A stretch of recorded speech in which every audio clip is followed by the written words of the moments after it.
Hello my dear friends, আসসালামু আলাইকুম। Usman Sahal medical services YouTube চ্যানেলের পক্ষ থেকে আপনাদেরকে জানাই স্বাগতম। আশা করি আল্লাহর রহমতে আপনারা সবাই ভালো আছেন।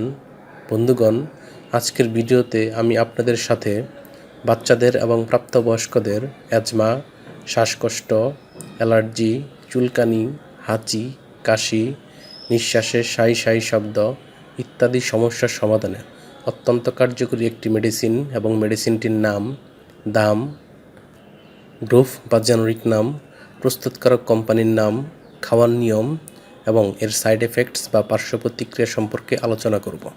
তবে ভিডিওটি শুরু করার আগে আপনাদের প্রতি রিকোয়েস্ট, আপনি যদি আমার চ্যানেলে নতুন হয়ে থাকেন তাহলে অবশ্যই চ্যানেলটি সাবস্ক্রাইব করে লাইক, কমেন্টস এবং শেয়ার করবেন। বন্ধুগণ, আমাদের দেহে বিশেষ করে বাচ্চাদের এবং প্রাপ্তবয়স্কদের বিভিন্ন সময় অ্যাজমা, শ্বাসকষ্ট, অ্যালার্জি, চুলকানি, হাঁচি বা কাশি, নিঃশ্বাসের সাই সাই শব্দ ইত্যাদি সমস্যা হয়ে থাকে। এইসব সমস্যার সমাধানে বিশেষজ্ঞ ডাক্তারগণ বা স্পেশালিস্ট ডাক্তারগণ যে ঔষধটির কথা বলে থাকেন তার নাম হলো মন্টিফাস্ট ট্যাবলেট। এটির গ্রুপ বা জেনেরিক নাম হলো মন্টেলোকাস্ট সোডিয়াম। এটির উৎপাদনকারী প্রতিষ্ঠানের নাম হচ্ছে গ্লোভ ফার্মাসিউটিক্যালস লিমিটেড।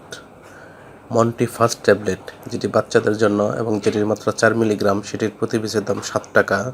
যেটির মাত্রা 5 মিলিগ্রাম, সেটির প্রতি পিসের দাম 7.5 টাকা, এবং যেটি 10 মিলিগ্রাম বা প্রাপ্তবয়স্কদের জন্য সেটির প্রতি পিসের দাম 16 টাকা।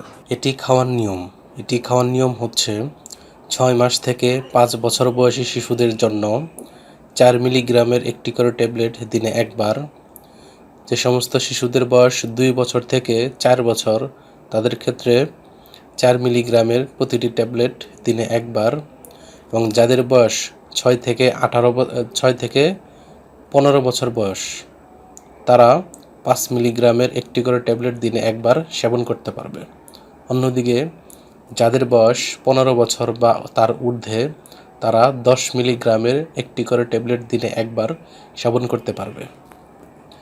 এই ট্যাবলেটটি খাওয়ার পর সামান্য কিছু সাইড এফেক্টস বা পার্শ্ব প্রতিক্রিয়া দেখা দিতে পারে, যেমন ডায়রিয়া, জ্বর, পরিপাকতন্ত্রের অস্বস্তি, মাথা ব্যথা, বমি বমি ভাব, স্নায়বিক যন্ত্রণা, পেশির ব্যথা, মাথা ঘোরা, মুখের শুষ্কতা, ঘুমের সমস্যা ইত্যাদি সাধারণ পার্শ্ব প্রতিক্রিয়া দেখা দিতে পারে।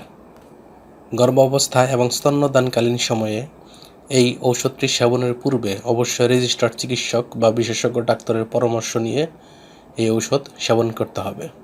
এই ঔষধটি আলো ও তাপ থেকে দূরে ঠান্ডা এবং শুষ্ক স্থানে রাখতে হবে এবং 30 ডিগ্রি সেন্টিগ্রেড তাপমাত্রা নিচে সংরক্ষণ করতে হবে এবং শিশুদের হাতের নাগালের বাইরে রাখতে হবে।